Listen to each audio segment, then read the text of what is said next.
Salut, avec l'équipe d'After, je vous emmène dans le quartier des Quais. On est entre Sainte-Catherine et Isère et je vais vous faire découvrir le boulevard d'Ypres, un endroit où de nombreux grossistes sont installés depuis plusieurs années et puis quelques curiosités culturelles sont venues s'implanter. On va partir à la découverte d'abord d'un lieu pour une bonne pause déjeuner, dédié aussi à la couture. C'est Mélanie qui a lancé C-Cube il y a plusieurs mois et on va tout de suite aller découvrir ça.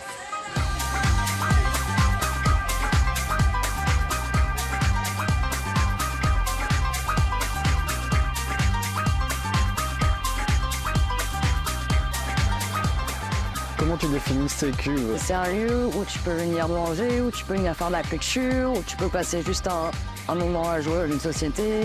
C'est un lieu où on va organiser aussi beaucoup de vernissage, de soirées un petit peu spéciales, type karaoké, soirée à thème.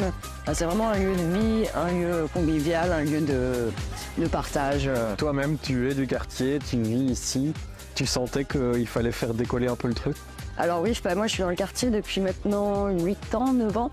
Et en fait, je bossais à l'époque au Dame Jeanne, qui était un petit peu plus loin dans la rue. Et déjà, j'aimais beaucoup ce rassemblement avec les gens. Je connaissais déjà pas mal de monde du quartier. Et quand j'ai décidé d'ouvrir mon endroit, c'était absolument ici. C'était vraiment continuer à faire vivre cette bonne atmosphère qui se passe dans ces 3 rues. C'est un quartier qui est très mixte dans ce qui se passe. C'est un quartier qui change, mais en même temps qui reste aussi dans ce qu'il était à l'époque, quoi. C'est-à-dire qu'aujourd'hui, moi, je me suis implantée avec mon petit projet, on va dire peut-être un petit peu bobo, un petit peu plus nouveau. Mais finalement, on cohabite encore avec les épiciers du coin, avec les grossistes, avec les marchands. Donc, c'est cette mixité en fait qui est chouette dans ce quartier. On le comprend plus forcément, mais on est dans une ancienne pharmacie que tu as remodelée à tes goûts. Au début, on était sans avoir l'idée finale de la déco. C'est vraiment au fur et à mesure des années, des récup qu'on a faites. Parce que l'endroit était fait du coup en 100% récup, grâce à mon compagnon qui en a fait son métier d'ailleurs. Et l'aide des amis aussi qui ont mis beaucoup la main à la pâte.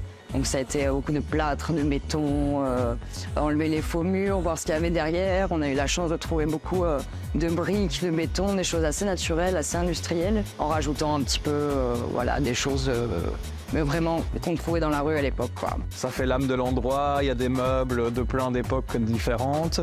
L'idée, c'est la circularité aussi, c'est ton mot d'ordre pour tout, même pour la nourriture. Cuisiner avec des invendus alimentaires, ça me permet d'être beaucoup plus dans l'originalité, en fait, de devoir trouver vraiment quoi faire avec. C'est une autre façon de cuisiner. Avec cette contrainte, ça te permet de t'amuser, en fait. Je trouve que, justement, la contrainte devient quelque chose qui m'aide plus à cuisiner que trouver juste des idées quand tu dois, toi, aller acheter tes produits, c'est complètement différent. Ouais. Tu proposes des pièces de seconde main, mais aussi des créations personnelles. C'est ça. En fait, le C-Cube, c'est une petite boutique de seconde main, mais surtout des workshops couture qui permettent aux gens de réutiliser des vêtements qu'ils ont déjà à la maison pour les retransformer. Et donc, moi, de l'upcycling. Ouais, voilà, exact. Et moi, je fais des petites collections avec des vêtements de seconde main. Donc après, j'ai aussi beaucoup de dons de la part des gens qui arrivent ici. Donc celle-ci, par exemple, c'était une de mes premières collections avec des vêtements de seconde main. Donc voilà, c'est jouer sur ce que je reçois aussi, le retransformer et leur proposer ensuite... Il associer 2 trucs hyper différents qui donnent très bien. Ouais. Et avec un petit rajout de voilà, genre... Ah ouais. Pour le côté un peu robe. C'est très beau.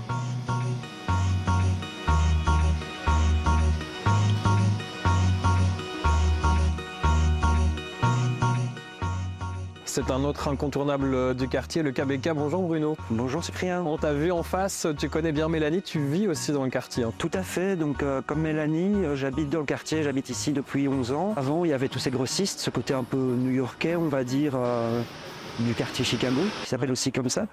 Et donc on s'intègre, cette proposition culturelle en fait s'intègre très bien avec les commerçants du quartier.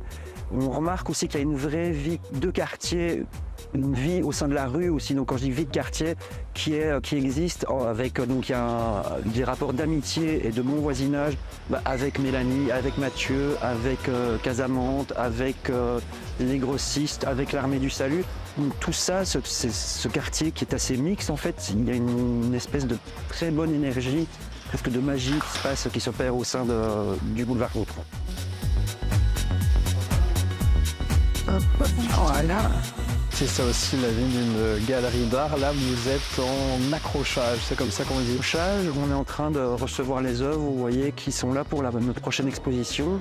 On va exposer, donc le titre de l'exposition s'appelle Mezzo Tinto. Donc on va exposer des œuvres en noir et blanc de 17 artistes qu'on a invités. Et en fait, c'est un peu une rétrospective des 2 ans d'existence de la galerie. On invite les 17 artistes qu'on a exposés durant cette période, donc durant les 2 ans.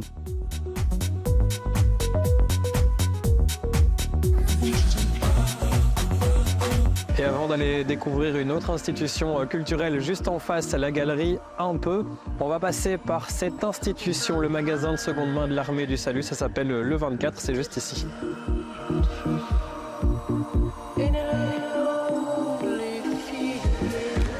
On est dans un magasin de seconde main assez classique, il y a un peu de tout ici. Mégane, bonjour, merci de nous accueillir. Une institution en fait dans le quartier. Il faut connaître, parce que c'est vrai qu'il faut avancer pour trouver le magasin. C'est vrai que c'est un peu reculé, on est dans le centre, mais on est quand même un peu décalé, mais ça va, on a quand même une bonne clientèle.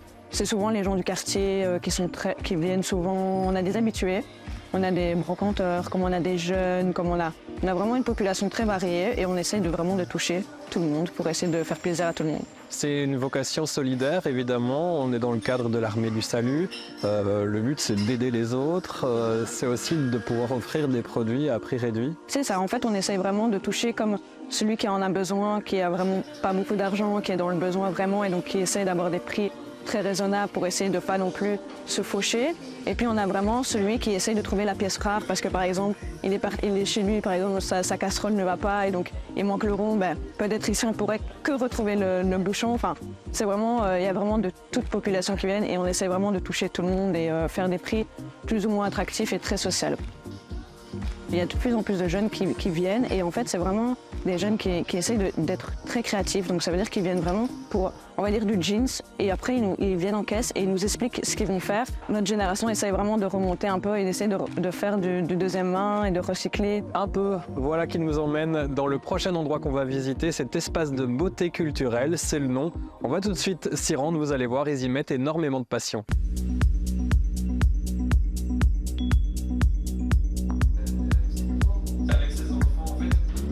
C'est un lieu mystérieux et on avait envie de passer la porte. Bonjour Mathieu. Bonjour. Merci de nous accueillir chez Un Peu. Nous faisons l'inventaire de la beauté et nous invitons des artistes qui vont nous proposer 1000 nuances de la beauté. Et à un moment où nous en avons besoin. Nous cherchons à déjà, dès le matin, être le premier magasin ouvert. Et alors nous ouvrons les persiennes à 7 h du matin. Ensuite, une fois qu'elles sont ouvertes, je nettoie le trottoir et j'offre le café aux passants. Ça peut être le migrant qui va travailler, le voisin d'en face, le banquier qui va à la KBC. Enfin voilà, toutes les personnes sont les bienvenues. Nous avons imaginé aussi une cérémonie de mariage pour soi-même. Et alors il y a des gens qui viennent nous voir pour se marier. Et on a fait toute une cérémonie qui va de en haut jusqu'en bas, avec les pétales que nous avons ici. Alors tu nous as parlé de terrasse souterraine, on est en bas, on y va? Oui, voilà. Alors nous allons passer par le mont de charge. C'est un mont de charge parce que c'était le moment de parler de ce lieu à l'époque. Oui. C'était aussi une épicerie en gros. Exactement. Et tout au début, c'était une poissonnerie. Et alors donc le haut vent que nous avons dehors permettait de bloquer les radiations solaires et de garder la fraîcheur au frais. Ouais. Et donc ici c'est le public qui reste au frais, à l'abri de la chaleur, climatisation naturelle, mieux que les écolos nous l'ont mis. Et là on va descendre dans le stock, dans l'ancien stock qui est aujourd'hui votre salle de concert. Voilà, exactement. Une autre curiosité. ici, on fait 2 concerts par soirée, parfois 3. Une en haut, dans la galerie, et ici, en bas, ça peut être n'importe quel type de musique. On fait un peu tout, du classique, impro, jazz, jusqu'à heavy metal, rock. Et les gens sont ou assis ou debout. Quand c'est debout, donc c'est un petit auditorium, 50 c'est bien. Un peu partout, même dans le Montcharge, on l'utilise comme une pour s'asseoir. Ou parfois le musicien qui arrive. Toi, le rêve d'arriver avec ton guitare, avec le fumée. C'est presque un concert de Beyoncé. Ouais, c'est ça, ça peut. Alors, toi aussi, tu es musicienne. Oui. Mathieu aussi. Ouais. Vous jouez aussi ensemble. On joue ensemble. On a un duo qui s'appelle Mes Lèvres. Et on a juste enregistré notre nouvel album qui va sortir au début de l'année prochaine. Avec tout ce qu'on a fait ensemble, ce lieu ici, c'était parfait. C'est pas beaucoup, c'est un peu. Et ça vous va bien. Oui, complètement. Vous avez aussi un espace, un petit magasin. Vous vendez des vinyles maintenant qu'on ne trouve pas ailleurs. Non, c'est donc aussi pendant un certain moment, on était une petite c'est une épicerie culturelle, donc on a eu, et ça continue, c'est une sorte de stockage, tout le vinyle, CD, des œuvres d'art, des revues d'art, avec des gens qu'on a collaboré avec. Et beaucoup d'autoproduction aussi, donc tu trouves vraiment des choses que tu ne trouves pas ailleurs. Et quand on est dans le coin, il y a toujours le Sécu pour venir s'asseoir et prendre un verre, notamment à ce comptoir fait main. Merci de nous avoir suivis. La semaine prochaine, vous retrouverez Marine Guillet dans un prochain After. Je vous retrouve très bientôt sur BX1.